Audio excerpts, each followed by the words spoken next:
Gabriela Stephanie González Sornosa y el día de hoy mis compañeros y yo les trataremos sobre el tema Poderes del Estado ecuatoriano de acuerdo a la Constitución 2008. La Constitución de Ecuador de 2008, denominada oficialmente como Constitución de la República del Ecuador, es la norma jurídica suprema que está vigente actualmente. Esta reemplazó a la Constitución de 1998. La división del poder se viabiliza cuando cada subsistema es independiente y esto permite que se fiscalicen unos a otros. De esta manera brindan seguridad de que cada uno o en conjunto frenen posibles abusos. Esto prácticamente conduce a una política razonable y de sentido común. El poder del Estado ecuatoriano se encuentra dividido en 5 funciones o 5 poderes, entre los que se encuentran los 3 tradicionales, que son la función ejecutiva, la función legislativa y la función judicial. A esto también se le agrega la función electoral y la función de transparencia y control social. Todos los órganos e instituciones del Estado se encuentran incorporadas a una de las funciones que ya les nombré. Sin embargo, el máximo órgano de control constitucional, es decir, la Corte Constitucional, no pertenece a ninguna función y ésta se mantiene autónoma. De acuerdo a la Constitución del Ecuador, en el título 4, que se titula Participación y Organización del Poder, en el capítulo 2 encontramos a la función legislativa. Esto se encuentra entre la sección del artículo 118 hasta el artículo 140. A continuación les explicaremos sobre la función legislativa. En la sección primera se habla acerca de la Asamblea Nacional, es decir, que la función legislativa se ejerce por la Asamblea Nacional. Esta estará integrada por asambleístas, los cuales serán elegidos en un periodo de 4 años. La Asamblea Nacional es unicameral y esta tendrá su sede en Quito. La Asamblea Nacional estará integrada por 15 asambleístas que serán elegidos, por 2 asambleístas que serán elegidos por cada provincia y uno más por cada 200.000 habitantes o fracción que supere los 150.000. Esto de acuerdo al último Censo Nacional de la Población. La ley también determinará la elección de asambleístas de regiones, de distritos metropolitanos y de la circunscripción del exterior. Para ser asambleístas se requiere tener nacionalidad, obviamente ecuatoriana, haber cumplido 18 años de edad al momento de que la persona realice su inscripción a la candidatura y obviamente estar en goce de los derechos políticos. También la Asamblea Nacional tiene la atribución de posicionar al presidente o a la presidenta y a su vez al vicepresidente o vicepresidenta de la República, una vez que estos obviamente han sido proclamados electos por el Consejo Electoral. El órgano legislativo puede declarar la incapacidad física o mental inhabilitante para ejercer el cargo de presidente o presidenta de la República y resolver el cese de sus funciones de acuerdo con lo que se provee en la Constitución. También puede elegir a la vicepresidenta o al vicepresidente en caso de su falta definitiva de una terna propuesta por el presidente de la República. El órgano legislativo tiene la obligación de conocer los informes anuales que presenta el presidente de la República y pronunciarse al respecto. También tiene la obligación de participar en el proceso de reforma constitucional.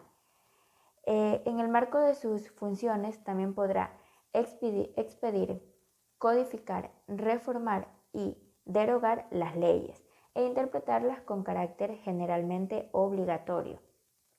También puede crear, modificar o suprimir tributos mediante ley, sin menoscabo de las atribuciones conferidas a los gobiernos autónomos descentralizados. El órgano legislativo podrá aprobar o improbar los tratados internacionales en los casos que corresponda. También puede fiscalizar los actos de las funciones ejecutivas, electoral y de transparencia y control social, y a su vez a los otros órganos del poder público. y requerir a los servidores públicos las informaciones que éste considere necesarias. El órgano también puede autorizar con la votación de las 2/3 partes de sus integrantes el enjuiciamiento penal del presidente o del vicepresidente de la República en caso de que las autoridades competentes lo solicite fundadamente. Este órgano también puede posesionar a la máxima autoridad de la Procuraduría General del Estado, de la Contraloría General del Estado, de la Fiscalía General del Estado, de la Defensoría del Pueblo, Defensoría Pública, superintendencias y también a los miembros del Consejo Nacional Electoral, del Consejo de la Judicatura y el Consejo de Participación Ciudadana y Control Social. Otra facultad que tiene el Poder Legislativo resulta la aprobación del presupuesto general de la Asamblea Nacional. Elegirá a un presidente o a una presidenta y a 2 vicepresidentes entre sus miembros para un periodo de 2 años y podrán ser reelegidos. Actualmente quien ocupa este cargo de presidente de la Asamblea Nacional es César Ernesto Litardo Caicedo, que estará en este cargo hasta el 14 de mayo de 2021. Y como lo dije anteriormente, la Asamblea Nacional se instalará en Quito sin necesidad de una convocatoria, el 14 de mayo del año que ellos elijan. Las sesiones de la Asamblea Nacional serán públicas, salvo las excepciones establecidas en la ley. Durante el tiempo de receso, la presidenta o el presidente de la Asamblea Nacional, por sí, a petición de la mayoría de los miembros, la República convocará periodos extraordinarios de sesiones para conocer exclusivamente los asuntos específicos señalados en la convocatoria. De acuerdo al artículo 124, los partidos o movimientos políticos que cuenten con un número de asambleístas que representen al menos el 10% de los miembros de la Asamblea Nacional podrán formar una banca legislativa. Los partidos o movimientos que no lleguen a tal porcentaje podrán unirse con otros para formarla. De acuerdo al artículo 125, para el cumplimiento de sus atribuciones, la Asamblea Nacional integrará comisiones especializadas permanentes. Para el cumplimiento de sus labores, la Asamblea Nacional se regirá por la ley correspondiente y su reglamento interno. Para la reforma o codificación de esta, se requerirá la mayoría absoluta de los miembros de la Asamblea. De acuerdo al artículo 127, las asambleístas y los asambleístas ejercerán una función pública al servicio del país. Actuarán con sentido nacional, es decir, que serán responsables políticamente ante la sociedad de sus acciones o de sus omisiones en el cumplimiento de sus deberes y atribuciones, y estarán obligados a rendir cuenta a sus mandantes. Los asambleístas y las asambleístas no podrán desempeñar ninguna otra función pública o privada, ni dedicarse a sus actividades profesionales si es que fueran incompatibles con su cargo, excepto la docencia universitaria, siempre que su horario lo permita. Tampoco podrán ofrecer, tramitar, recibir o administrar recursos del presupuesto general del Estado, salvo las destinadas al funcionamiento administrativo que ellos tienen, es decir, de la Asamblea Nacional. También no podrán gestionar nombramientos de cargos públicos. No podrán percibir dietas u otros ingresos de fondos públicos que no sean los correspondientes a su función, en este caso de asambleístas. Tampoco podrán aceptar nombramientos, delegaciones, comisiones o representaciones remuneradas de otras funciones del Estado. No podrán celebrar contratos con entidades del sector público. Quien incumpla alguna de estas prohibiciones perderá la calidad de asambleísta. Artículo 128. Los asambleístas y las asambleístas gozarán de fuero de Corte Nacional de Justicia durante el ejercicio de sus funciones. No serán civil ni penalmente responsables por las opiniones que emitan ni por las decisiones o actos que realicen en el ejercicio de sus funciones. Hola, soy Diego Figueroa y voy a continuar con el tema del Poder Legislativo. Según el artículo 129, la Asamblea Nacional podrá proceder al enjuiciamiento político de la Presidenta o Presidente o de la Vicepresidenta o Vicepresidente de la República, a solicitud de al menos una tercera parte de sus miembros en los siguientes casos: por delito contra la seguridad del Estado, por delitos de concusión, cohecho, peculado o enriquecimiento ilícito, por delitos de genocidio, tortura, desaparición forzada de personas, secuestro u homicidios por razones políticas o de conciencia.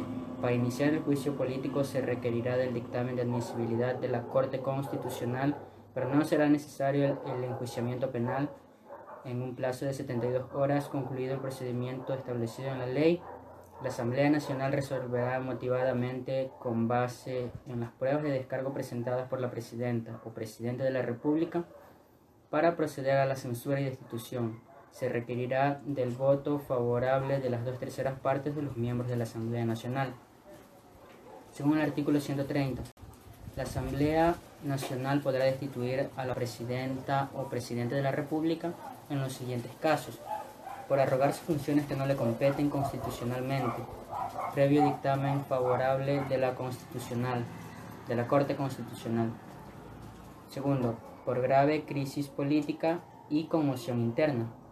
En un plazo de 72 horas, concluido el procedimiento establecido en la ley, la Asamblea Nacional resolverá motivadamente con base en las pruebas de descargo presentadas por la Presidenta o Presidente de la República. Para proceder a la destitución, se requerirá el voto favorable de las 2/3 partes de los miembros de la Asamblea Nacional. De prosperar la destitución, la Vicepresidenta o Vicepresidente asumirá el cargo de la Presidencia de la República. Esta facultad podrá ser ejercida por una sola vez durante el periodo legislativo. En los 3 primeros años del mismo, en un plazo máximo de 7 días de la publicación de la resolución. El Consejo Nacional Electoral convocará para una misma fecha a elecciones legislativas y presidenciales anticipadas para el resto de los respectivos periodos. La instalación de la Asamblea Nacional y la posesión de la Presidenta o Presidente electo tendrá lugar de acuerdo con lo previsto en la Constitución, en la fecha determinada por el Consejo Nacional Electoral.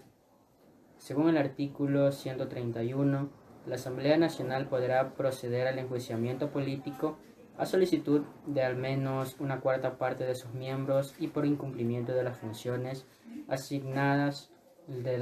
que se les asignan la Constitución y la ley, de las ministras o ministros de Estado o de la máxima autoridad de la Procuraduría General del Estado, Contraloría General, Fiscalía General, Defensoría del Pueblo y Defensoría Pública General, superintendencias y de los miembros del Consejo Nacional Electoral, Tribunal Contencioso Electoral, Consejo de la Judicatura y Consejo de la Participación Ciudadana y Control Social, y de las demás autoridades que la Constitución determine. Durante el ejercicio de su cargo y hasta un año después determinado, para proceder a su censura y destitución se requerirá el voto favorable de la mayoría absoluta de todos los miembros de la Asamblea Nacional, con excepción de las ministras o ministros de Estado y los miembros de la función electoral y del Consejo de la Judicatura, en cuyo caso se requerirá las 2/3 partes. La censura producirá la inmediata destitución de la autoridad. Si de los motivos de la censura se derivan indicios de responsabilidad penal, se dispondrá que el asunto pase a conocimiento de autoridad competente. Sección 3. Procedimiento legislativo. Según el artículo 32, la Asamblea Nacional aprobará como leyes las normas generales de interés común. Las atribuciones de la Asamblea Nacional que no requieran de la expedición de una ley se ejercerán a través de acuerdos o resoluciones. Se requerirá de la ley en los siguientes casos: regular el ejercicio de los derechos y garantías constitucionales, tipificar infracciones y establecer las sanciones correspondientes, crear, modificar o suprimir tributos, sin menoscabo de las atribuciones que la Constitución confiere a los gobiernos autónomos descentralizados, atribuir deberes, responsabilidades y competencias a los gobiernos autónomos descentralizados, modificar la división político-administrativa del país, excepto lo relativo a las parroquias, otorgar a los organismos públicos de control y regulación la facultad de expedir normas de carácter general en las materias propias de su competencia, sin que puedan alterar o innovar las disposiciones legales. Según el artículo 133, las leyes serán orgánicas y ordinarias. Serán leyes orgánicas las que regulan la organización y funcionamiento de las instituciones creadas por la Constitución, las que regulen el ejercicio de derechos y garantías constitucionales, las que regulen la organización, competencias, facultades y funcionamiento de los gobiernos autónomos descentralizados, las relativas al régimen de partidos políticos y al sistema electoral, la forma de expedición, reforma, derogación e interpretación con carácter generalmente obligatorio de las leyes orgánicas requerirán mayoría absoluta de los miembros de la Asamblea Nacional. Las demás serán leyes ordinarias que no podrán modificar ni prevalecer sobre una ley orgánica. Artículo 134. La iniciativa para presentar proyectos de la ley corresponde a los asambleístas con el apoyo de una bancada legislativa o de al menos el 5% de los miembros de la Asamblea Nacional. A la presidenta o presidente de la República, a otras funciones en los ámbitos de su competencia, a la Corte Constitucional, Procuraduría General del Estado, Fiscalía General del Estado, Defensoría del Pueblo y Defensoría Pública en las materias que le corresponda de acuerdo a sus atribuciones. A los ciudadanos y ciudadanas que estén en goce de los derechos políticos y las organizaciones sociales que cuenten con el respaldo de por lo menos 0.25% de las ciudadanas y ciudadanos inscritos en el padrón electoral. Quienes presenten proyectos de la ley de acuerdo con estas disposiciones podrán participar en su debate personalmente o por medio de sus delegados. Artículo 135. Según la presidenta o presidente de la República podrá presentar proyectos de ley que creen, modifiquen o supriman impuestos, aumenten el gasto público o modifiquen la división administrativa del país. Según el artículo 136, los proyectos de ley deberán referirse a una sola materia y serán presentados a la presidenta o presidente de la Asamblea Nacional con la suficiente exposición de motivos. El articulado se proponga y la expresión clara de los artículos con la nueva ley se derogarían o se reformarían. Si el proyecto no reúne requisitos, no se tramitará. Artículo 137. El proyecto de ley será sometido a 2 debates. La presidenta o presidente de la Asamblea Nacional, dentro de los plazos que establezca la ley, ordenará que se distribuya el proyecto a los miembros de la Asamblea y se difunda públicamente su extracto, y enviará el proyecto a la comisión que corresponda, que iniciará su respectivo conocimiento y trámite. Los ciudadanos y ciudadanas que tengan interés en la aprobación del proyecto de ley o que consideren que sus derechos puedan ser afectados por su expedición, podrán acudir ante la comisión y exponer sus argumentos. Aprobado el proyecto de ley, la Asamblea lo enviará a la presidenta o presidente de la República para que se sancione u objete de forma fundamentada, sancionando el proyecto de ley o de no haber objeciones dentro del plazo de 30 días posteriores a su recepción por parte de la presidenta o presidente de la República. Se promulgará la ley y se publicará en el registro oficial. Según el artículo 138, si la presidenta o presidente de la República objeta totalmente el proyecto de ley, la Asamblea podrá volver a considerarlo solamente después de un año contado a partir de la fecha de la objeción. La Asamblea podrá ratificarlo en un solo debate, con el voto favorable de las 2/3 partes de los miembros, y lo enviará inmediatamente al registro oficial para su publicación. Si la objeción fuera parcial, la presidenta o presidente de la República presentará un texto alternativo que no podrá incluir materias no contempladas en el proyecto. Igual restricción observará la Asamblea Nacional en la aprobación de las modificaciones sugeridas. La Asamblea examinará la objeción parcial dentro del plazo de 30 días, contados a partir de la fecha de su entrega, y podrá en un solo debate allanarse a ella y enmendar el proyecto con el voto favorable de la mayoría de asistentes a la sesión. También podrá ratificar el proyecto inicialmente aprobado con el voto favorable de las 2/3 partes de sus miembros. En ambos casos, la Asamblea enviará la ley al registro oficial para su publicación.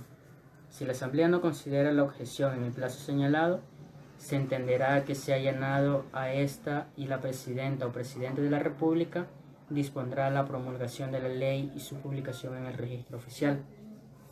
Si la objeción fuera también por inconstitucionalidad, se resolverá primero la objeción por inconstitucionalidad. Artículo 139. Si la objeción de la Presidenta o Presidente de la República se fundamenta en la inconstitucionalidad o parcial del proyecto, requerirá dictamen de la Corte Constitucional, que lo emitirá dentro del plazo de 30 días. Si el dictamen confirmara la inconstitucionalidad total del proyecto, este será archivado, y si esta fuera parcial, la Asamblea Nacional realizará las enmiendas necesarias para que el proyecto pase a la sanción de la Presidenta o Presidente de la República. Si la Corte Constitucional dictamina que no hay inconstitucionalidad, la Asamblea Nacional lo promulgará y ordenará su publicación. Ya el artículo 140 nos señala lo siguiente: la Presidenta o Presidente de la República podrá enviar a la Asamblea Nacional proyectos de ley calificados de urgencia en materia económica. La Asamblea deberá aprobarlos, modificarlos o negarlos dentro de un plazo máximo de 30 días a partir de su recepción. El trámite para la presentación, discusión y aprobación de estos proyectos será el ordinario, excepto en cuanto a los plazos anteriormente establecidos. Mientras se discuta un proyecto calificado de urgente, la Presidenta o Presidente de la República no podrá enviar otro, salvo que haya decretado el estado de excepción. Licenciado Jonas Calle García, compañeros, soy Helen Ariana García Vélez y mi tema es sobre la función ejecutiva.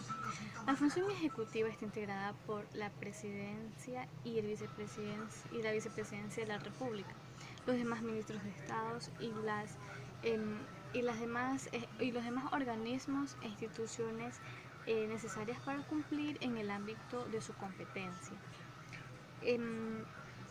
Las atribuciones de rectoría, la planificación, ejecución, la evaluación de las políticas públicas nacionales y planes que se crean para poder ejecutarlos. El presidente o la presidenta de la República permanecerá por 4 años dentro de sus funciones y podrá ser reelecto una vez más. Entre las más importantes atribuciones y deberes de la Presidenta o Presidente de la República, además de la que determina la ley, se encuentra primero cumplir y hacer cumplir la Constitución, las leyes, los tratados internacionales y las demás normas jurídicas en el ámbito de sus competencias. Segundo, crear, modificar, suprimir los ministerios, entidades e instancias de coordinación. Tercero, nombrar y remover a los ministros y a la ministra y a los servidores o servidoras públicas cuya nominación le corresponda. Cuarto, definir las políticas exterior, suscribir y ratificar los tratados internacionales, nombrar o remover a los embajadores o jefes de misión. Quinto, convocar a consulta popular en caso de que en los casos y con los requisitos previos en la Constitución. Y por último, ejecutar la máxima autoridad de las Fuerzas Armadas y de la Policía Nacional. Quien ejerza la vicepresidencia de la República deberá cumplir con los mismos requisitos y estará sujeto a las mismas inhabilidades y provisiones establecidas por el presidente o la presidenta de la República, y desempeñará sus funciones por igual periodo. El vicepresidente o la vicepresidenta de la República, cuando no reemplace al presidente o la presidenta de la República, ejercerá sus funciones que este o esta le asigne. Las ministras o los ministros de Estado serán de libre nombramiento y remoción por la presidenta o presidente de la República. Y le corresponderá a los asuntos propios de su ministro a su cargo. Serán responsables política civil y penalmente por los actos y contratos que se realicen en el ejercicio de sus funciones. A las ministras y a los ministros de Estado, además de las atribuciones establecidas en la ley, les corresponde, primero, ejercer la rectoría de las políticas públicas en el área de su cargo y, por último, presentar ante la Asamblea Nacional los informes que les serán requeridos y que estén relacionados con las áreas de su responsabilidad. El Poder Ejecutivo es una de las tres funciones primordiales del Estado y se lo es asignado regularmente al jefe de Estado. Según la estructura de cada país, el Poder Ejecutivo concibe y ejecuta políticas generales de acuerdo con las cuales sostienen las Fuerzas Armadas y las leyes que tienen que ser aplicadas. En ocasiones aconseja con respecto a la legislación. En el Estado democrático, el Poder Ejecutivo está considerado como administrador y ejecutor de la voluntad popular de las cuales representa y de las que puede ser de más firme garante. La misión ejecutiva de su Estado totalitario, en cambio, es ejecutada al margen de limitaciones legales o jurídicas. El Poder Ejecutivo suele ser unipersonal. El jefe de gobierno es figura visible de las mayorías, de la mayor importante del Poder Ejecutivo. Es un sistema presidencial. El jefe de gobierno también es jefe de Estado, mientras que en un sistema parlamentario es generalmente el líder del partido con mayor representación en el poder legislativo y es comúnmente llamado primer ministro. El jefe de gobierno cuenta con la asistencia de números de ministros y que por lo general tienen responsabilidades centradas en un determinado campo de actuación del Ejecutivo, como por ejemplo salud, educación, asuntos exteriores, y por un gran número de empleados del gobierno o funcionarios públicos. En Ecuador los poderes reciben el nombre de sus funciones, además de las tres funciones tradicionales como es ejecutiva, legislativa, judicial, y existen dos funciones más, que es electoral y la de control social y de participación ciudadana, de acuerdo a la actual Constitución promulgada en el 2018. Buenos días, profesor. Buenos días, compañero. Mi nombre es Henry Manuel González Villacrece. El tema hacia el cual me voy a dirigir hacia ustedes se trata del Poder Judicial. El Poder Judicial del Ecuador representa un poder a través del cual se ejecuta la tarea de impartir justicia dentro de una sociedad. Además representa uno de los tres poderes tradicionales identificados en la estructura de todo Estado, ya que es el ejecutivo, el legislativo y el judicial, aparte del electoral y ciudadano. Son catalogados como funciones primordiales, donde el Poder Judicial se relaciona directamente con la aplicación de normas y principios jurídicos en la resolución de los conflictos.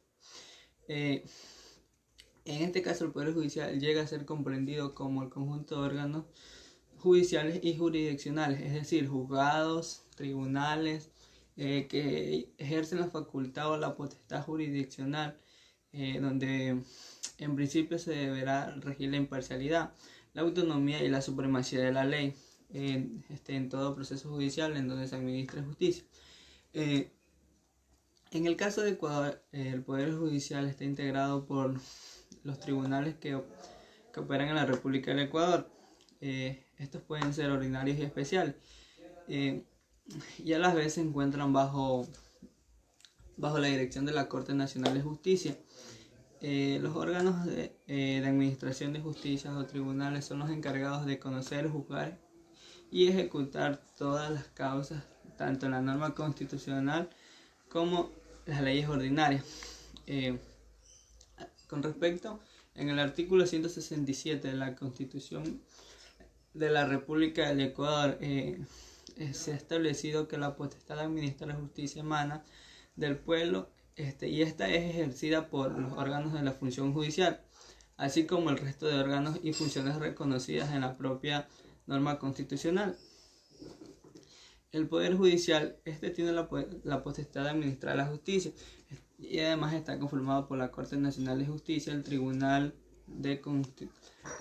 Constitucional y las Cortes Provinciales. Además, están conformados por 21 jueces y estos serán renovados cada 3 años conforme a lo estipulado en el Código Orgánico de la Función Judicial.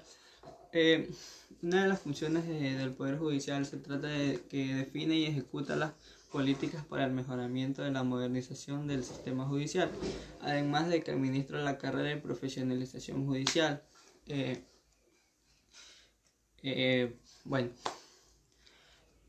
También los principios de la administración de justicia. Los principios son reglas o normas de conducta que estos orientan la acción de un ser humano. Así, el artículo 168 de la Constitución establece algunos principios que se aplican en la administración de justicia. Los órganos de la función judicial gozarán de independencia interna y externa. La independencia judicial es un derecho humano constitucionalizado en que la mayoría de los países como uno de los pilares fundamentales sobre la cual descansan la justicia y la democracia misma, por lo cual trasciende a la simple técnica jurídica. 2. La función judicial gozará de la autonomía administrativa, económica y financiera. Este principio está vinculado con la independencia y permite fortalecer materialmente dicha independencia, la redundancia, sin la injerencia de otros poderes del Estado, a través de la dotación de recursos económicos y administrativos, y así le permita que las inversiones en la justicia vayan en beneficio de la sociedad y en el mejoramiento del ejercicio y defensa de sus derechos. 3. En virtud de la unidad jurisdiccional, ninguna autoridad de las demás funciones del Estado podrá desempeñar funciones de administración de justicia, ella es ordinaria, sin perjuicio de las potestades jurisdiccionales reconocidas por la Constitución. En este principio se establece ciertos casos especiales para las potestades jurisdiccionales, como por ejemplo la Corte Constitucional en el artículo 429 y el Tribunal Contencioso Electoral en el artículo 219. En todas sus etapas los juicios y sus decisiones serán públicos, salvo el caso expresamente señalados en la ley. Siguiente, la situación de los procesos en todas las materias e instancias, etapas y diligencias se llevarán a cabo mediante el sistema oral, de acuerdo con los principios y concentración. En esta disposición se encuentran los siguientes principios, al cual les voy a hablar un poco. Como primero, la concentración. Este principio pretende que se realice en el menor tiempo posible y con la mejor unidad. La contradicción. Consiste en que una parte tenga la oportunidad de oponerse a un acto realizado en instancia de la contraparte y al fin verificar su regularidad. Continuando con el estudio de los principios, en el artículo 169 de la Constitución señala que este sistema es un medio para la realización de justicia y las normas procesales, ya que se consagran los siguientes principios como simplificación, uniformidad, eficacia, indemnización, economía procesal y por su parte el artículo 170 de la Constitución señala que los principios para el ingreso de la función judicial, el que nos referimos, ya sea como la igualdad, la equidad, la probidad, la oposición, los méritos y la impugnación de la participación ciudadana. En la Constitución del 2008, el Ecuador diferencia los principios de la administración de justicia de la función judicial. En consecuencia de la separación entre la administración de justicia y la función judicial, esto tiene importante consecuencia. Permite que el fortalecimiento de la justicia como derecho, no solo como de la institucionalidad, sino que transformando también a los jueces creadores de derecho y en garantes de los derechos, dejando solamente hacer la boca de la ley, como se lo dice. Estos principios están establecidos en el artículo 172 al 176 de la Constitución y lo podemos resumir así. Los jueces administran justicia a los tratados internacionales y a los derechos humanos. Los jueces aplicarán principios de la debida diligencia en los procesos de administración de justicia. Los jueces también serán responsables por el perjuicio que causen a las partes, ya sea por negligencia, degeneración de justicia o quebramiento de la ley. Los jueces también podrán participar en partidos o realizar en casos políticos o religiosos. La administración de justicia también está especializada. El artículo 171 de la justicia indígena nos dice que las autoridades de las comunidades y pueblos y nacionalidades indígenas ejercerán funciones jurisdiccionales con base a sus tradiciones ancestrales y su derecho propio dentro de su ámbito territorial, con garantía de la participación y decisión de las mujeres. Además, las autoridades aquí aplican normas y procedimientos propios para la solución de sus conflictos internos y que no sean contrarios a la Constitución y a los derechos humanos reconocidos en los instrumentos internacionales.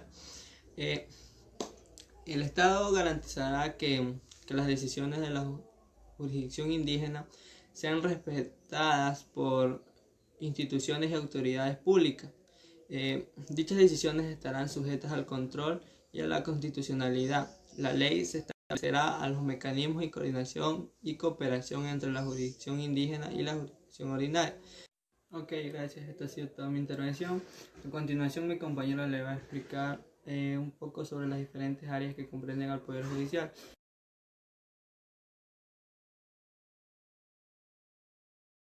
Saludos, profesor. Mi nombre es Arugán García y le voy a hablar sobre la Corte Nacional de Justicia.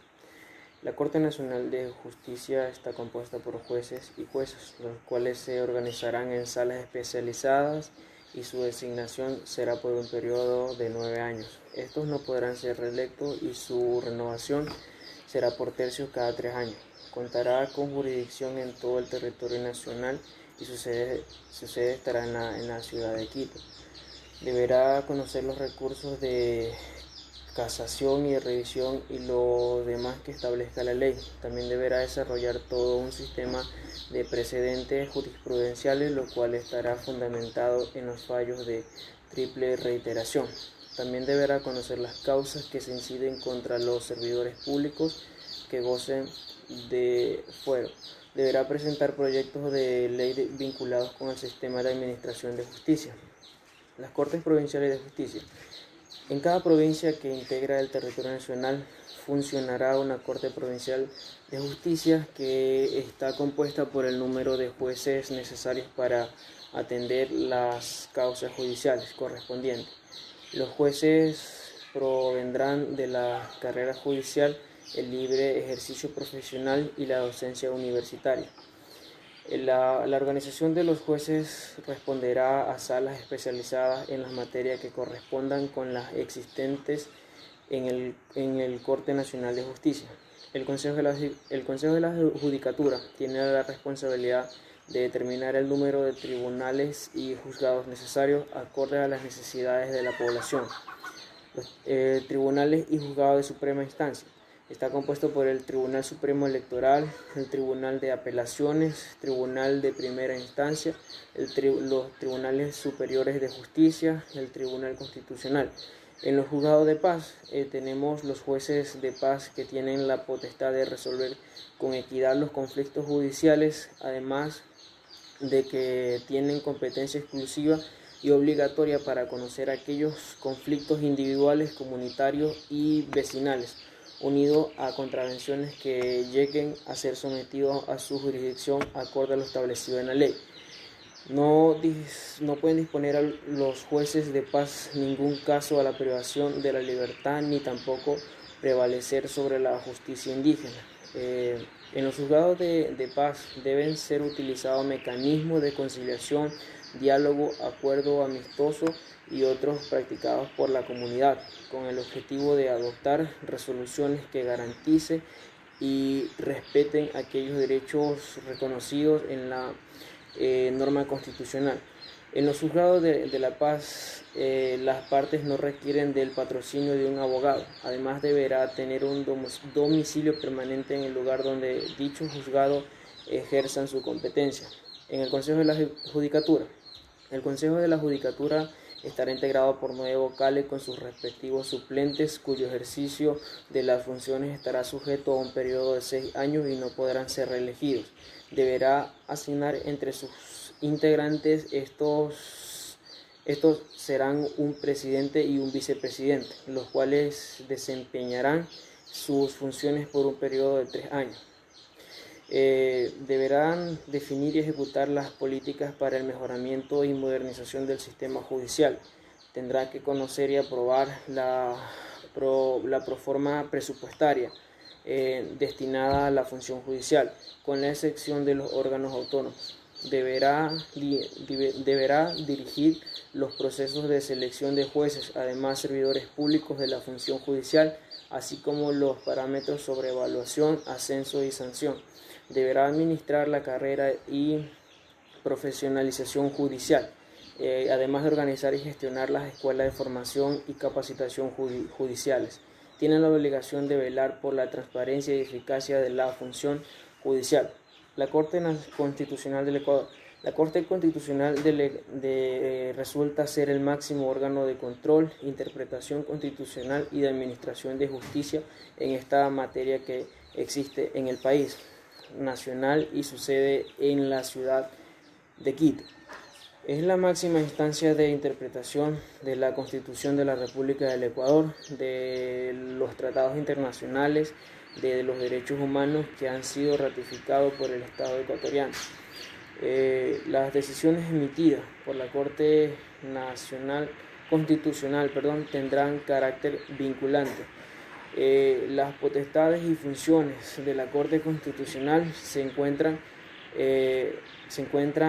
regulados en el artículo del 429 al 440 de la norma constitucional, complementada a la vez por la Ley Orgánica de Garantías Jurisprudenciales y Control Constitucional, en la cual se llega a especificar la estructura de la Administración de Justicia Constitucional.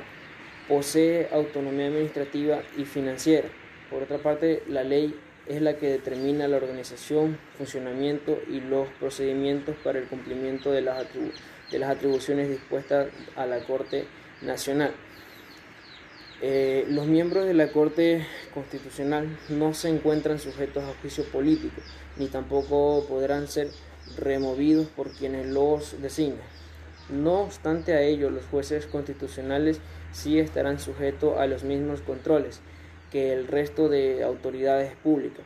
Además, deberán responder por los actos y omisiones que se han cometido en el ejercicio de sus funciones.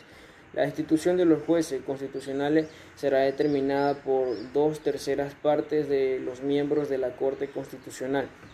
La Corte Constitucional estará integrada por un total de 9 jueces, los cuales desempeñarán sus funciones por un periodo de 9 años. La Procuraduría General del Estado. La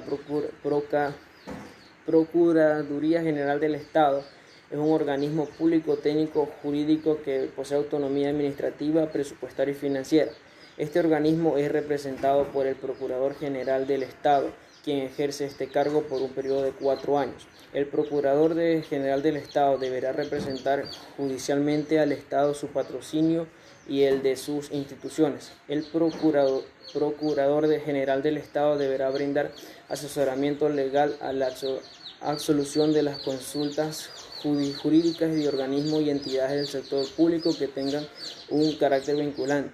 También deberá controlar con sujeción a la ley los actos y contratos que estén suscritos por los organismos y entidades del sector público. En cuanto a la Fiscalía General del Estado, la Fiscalía General del Estado resulta ser un órgano autónomo dentro de la función judicial, además de que es el único e indivisible. El funcionamiento de la Fiscalía General del Estado se caracteriza por ser desconcentrado y tiene autonomía administrativa, con máxima autoridad. Representante de este órgano se encuentra el fiscal general y su actuación será con sujeción a los principios constitucionales de derecho y las garantías del debido proceso. La Defensoría Pública. La Defensoría Pública representa un órgano autónomo dentro de la función judicial, cuyo propósito es garantizar el pleno e igual acceso a la justicia de las personas que, debido a sus estados de indefensa o condición económica, social o cultural, no tienen la posibilidad de contrastar los servicios de una defensa legal adecuada en intención de proteger los derechos vulnerados.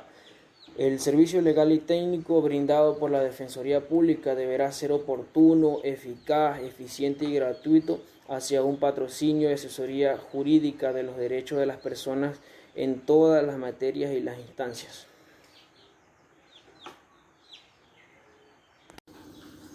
Buenos días, compañeros y profesores. Mi nombre es Lourdes Gabriela Espinosa Anchundia. A continuación les voy a hablar sobre el poder ciudadano. Es una de las 2 nuevas ramas del poder público nacional que fueron añadidas a la estructura organizativa del Estado. Y como se incluye en el artículo 136, que se incluye que este poder de la distribución horizontal del poder nacional. Bajo la vigencia de la Constitución, la Contraloría General de la República y el Ministerio Público figuraban expresamente en la Carta Fundamental como órganos superiores dotados de autonomía funcional, pero sin esta asignada a ninguna de las 3 ramas del poder público nacional, aun cuando existía alguna conexión con algunos de ellos. En el caso de la Contraloría General de la República, era un órgano auxiliar del Congreso en su función de control sobre la hacienda pública, el Ministerio Público, que se incorporó a la nueva institución a fin de cumplir la misión fundamental de asegurar la integridad del orden jurídico, cuya impulsión fue establecer el Ministerio Público en un capítulo esencial del título correspondiente al Poder Judicial. El pueblo. El pueblo es el mandante y primer fiscalizado del poder público en ejercer de su derecho a la participación. La función y transparencia y control social promoverá e expulsará el control de las entidades y organismos del sector público y de las personas naturales o jurídicas del sector privado, que preste sus servicios o desarrolle actividades de interés público para que lo realice con responsabilidad, transparencia, equidad, por mantener y estimular la participación ciudadana. Protegerá el ejército y cumplimiento de los derechos y preverá combatir a la corrupción. La función de transparencia y control social está formada por el Consejo de Participación Ciudadana, Control Social, la Defensoría del Pueblo, la Contraloría General del Estado y la Superintendencia. Estas entidades tendrán personalidad jurídica y autonomía. El Consejo de la Participación Ciudadana y Control Social promoverá e incentivará el ejercicio de los derechos relativos a la participación ciudadana, e impulsará y establecerá mecanismos de control social en los asuntos de interés públicos y designará a las autoridades que les correspondan. De acuerdo a la Constitución, la ley, la estructura del Consejo será desconcentrada y responderá al cumplimiento de las funciones. El Consejo se integrará por 7 consejeras o consejeros principales y 7 suplentes. Los miembros principales elegirán entre ellos a la presidenta, presidente, quien será el representante legal por un tiempo que se extenderá a la mitad de un periodo. La selección de las consejeras y consejeros se realizará entre los postulantes que lo propongan, las organizaciones sociales y la ciudadanía. El proceso de selección será organizado por el Consejo Nacional Electoral, que conducirá al Consejo a concurso público de oposición y méritos correspondiente con la postulación, venduras y derechos, a impugnación ciudadana, del acuerdo con la ley. En la misma exposición de motivos se indica que le atribuyeron fiscal general de la República de las funciones de velar por el cuidadoso ejercicio de la garantía constitucionales, de impedir las detenciones arbitrarias, de velar por la legalidad ante los tribunales, de controlar la legalidad administrativa y comprobar las infracciones que en el orden en que la misma se la protegerá. En el funcionamiento de las distintas administraciones e intenta las acciones a que no hubieran lugar para hacer efectiva la responsabilidad civil, penal, administrativa, disciplinaria, en que hubiese incurrido los funcionarios públicos, los motivos del ejercicio de sus funciones. También le voy a hablar sobre las inspiraciones para incluirse en el cuarto poder. Como ya en la exposición de motivos de la Constitución se señala que para la incorporación del poder ciudadano, la fuente de inspiración se halla en el poder moral, propuesto por el Libertador en su proyecto de la Constitución, presentado al Congreso de la Augustoría el 15 de febrero del año 1819. Simón Bolívar quería fundar una república con base en un pueblo que amaría a la patria, a las leyes, a los magistrados, porque esas son las nobles pasiones que deben absorberse exclusivamente del alma de un republicano. También le voy a hablar sobre la característica del poder ciudadano. El poder ciudadano es independiente de los demás poderes públicos y no podría ser impedido ni coartado en el ejercicio de sus funciones por ninguna autoridad y los órganos que lo integran, gozar de autonomía. También las funciones financieras, administrativas, dentro del presupuesto general del Estado, ya que se le asigna a una partida anual variable. Por el mandato de la Constitución se establece que la organización y el funcionamiento se determinará en la ley orgánica respectiva, la cual fue dictada por la Asamblea Nacional y promulgada por el Ejecutivo Nacional el 25 de octubre de 2001. El Consejo Moral Republicano es el a través del cual el poder ciudadano ejerce la función que se le asigna a la Constitución como lo expresa también el artículo 9 de la ley respectiva. Es el órgano en que la expresión de dicho poder está integrado por el defensor del pueblo, el fiscal general del Contralor General de la República. El artículo 273 establece que los órganos del poder ciudadano son la Defensoría del Pueblo, el Ministerio Público y la Contraloría. Como cuerpo colegiado está dirigido por uno cualquiera de los titulares de los mismos, quien ha desempeñado como el presidente del mismo por el periodo de 1 año y podrá ser reelegido.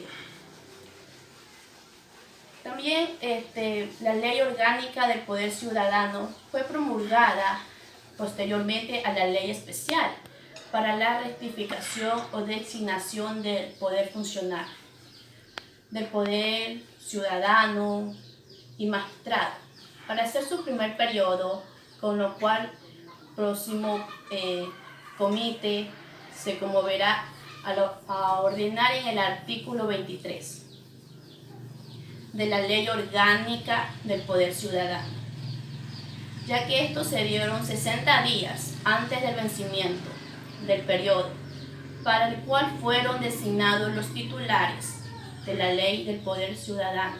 Se señala que en el caso de no haber sido convocado un comité de evaluación de postulación del Poder Ciudadano, procederá a la designación de los titulares de los órganos del Poder Ciudadano a un tiempo no mayor a 30 días continuo, ya que la Defensoría del Pueblo es una de las innovaciones constituidas del 96 en la del Poder Público.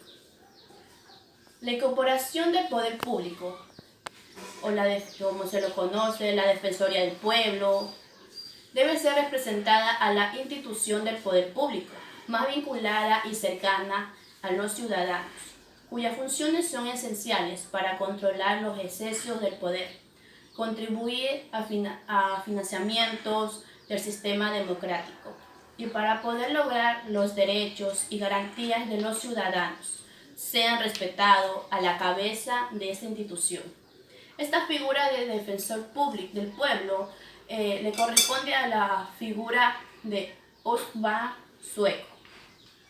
Como dice Leite, la institución procederá de Suecia, donde se estableció desde el año 1809 un comisario judicial o justicia para cuestionar los tribunales de la administración judicial.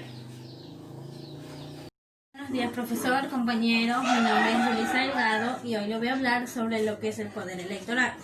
Este poder electoral, desde el punto de vista institucional, organiza y supervisa todo lo relativo a las elecciones populares de los cargos públicos, a través de lo que son el sufragio universal, directo y secreto, teniendo además la facultad de organizar las elecciones sindicales, gremiales y de sociedad civil que lo solicite.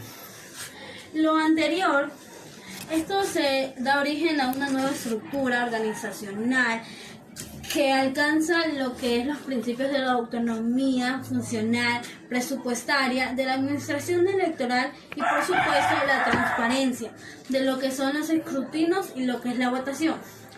Todo lo expuesto implementa cambios significativos de lo que es la estructura a través de los niveles y recursos humanos, ya que para crear nuevas leyes y consolidar una organización electoral moderna, capaz de incorporar y ejecutar con eficiencia los cambios y realizar que esta materia legal y tecnológica que permita colocarnos a la par con lo que es las elecciones más avanzadas de Latinoamérica, a la vez que la materia electoral sea concebida y tratada con la relevancia de un poder público nacional. Existen diversas maneras de entender el concepto de poder electoral. Es un sentido más básico y coloquial. La noción hace referencia a la capacidad que tiene la población o parte de la población de modificación de lo que es la realidad a través de las elecciones. Partiendo desde esta acepción, queda patente que el poder electoral es un derecho importante que todo ciudadano tiene, como por ejemplo, si queremos impedir que el presidente siga imponiendo este tipo de medidas, tenemos que demostrar nuestro poder electoral y demostrarle que somos muchos los que no estamos de acuerdo con sus políticas. La asociación su poder y el uso más frecuente de lo que es estas instituciones y organismos, ya que estas optan por dirigir, coordinar y fiscalizar las elecciones vinculadas al proceso de elecciones. La configuración y el financiamiento del poder electoral depende de cada país, más allá del nombre y del tipo de organismo. En general, todos los componentes de este poder tienen la finalidad de controlar de manera en lo que se eligen los gobiernos o cada parte de funcionarios públicos que accedan a un cargo por voluntad popular. Además de todo lo expuesto, se hace necesario establecer otra serie de aspectos relevantes relativos a este poder electoral. Es decir, que como nosotros como ciudadanos tenemos voz y voto al elegir una persona que se haga cargo de nuestro país o de nuestro cantón, entonces es elección de nosotras y manera de nosotros de saber quién les va a llevar las riendas de nuestra ciudad o de nuestro país. Entonces, este poder electoral tiene algunos principios fundamentales, ya que unos de estos son lo que es la independencia de los organismos, lo que es la autonomía funcional, la departamentalización, la imparcialidad, la participación ciudadana, la descentralización, entre otras. Lo que son las funciones de cada uno las funciones que tiene este poder electoral es reglamentar las leyes electorales y resolver las dudas y servicios que están subsistiendo o contengan. Es decir, que cada persona que tiene un cargo público tiene que ver las leyes que vayan de acorde a lo que es o beneficio para nuestro país, ya que si no lo hacen así no vamos a tener un buen gobierno. Ya, otro punto es formular su presupuesto, el cual transmitirá directamente ante la Asamblea Nacional y administrará automáticamente. Es lo que se va a administrar para que nuestro país crezca. Ya, otro de los puntos es emitir lo que son las vinculaciones en materia de funcionamiento, publicidad, políticos electorales y aplicar sanciones cuando estos no se den acto. También es la organización administrativa, dirección y vigilancia de una publicidad de un político electoral. Esto también es mantener, organizar y dirigir, supervisar el registro civil y electoral. Les voy a leer lo que son el articulado de lo que es el artículo 217 de la función electoral. Este artículo dice lo siguiente: la función electoral garantiza el ejercicio de los poderes políticos que expresan a través del sufragio, así como los referentes a la organización política de la ciudadanía. La función electoral estará conformada por el Consejo Nacional Electoral y el Tribunal Contencioso Electoral. Ambos órganos tendrán sede en Quito. Es decir, que cuando vamos a realizar una elección siempre se hace el Consejo Nacional para que sea ahí donde lleguen todos los votos y ahí se haga todo con transparencia.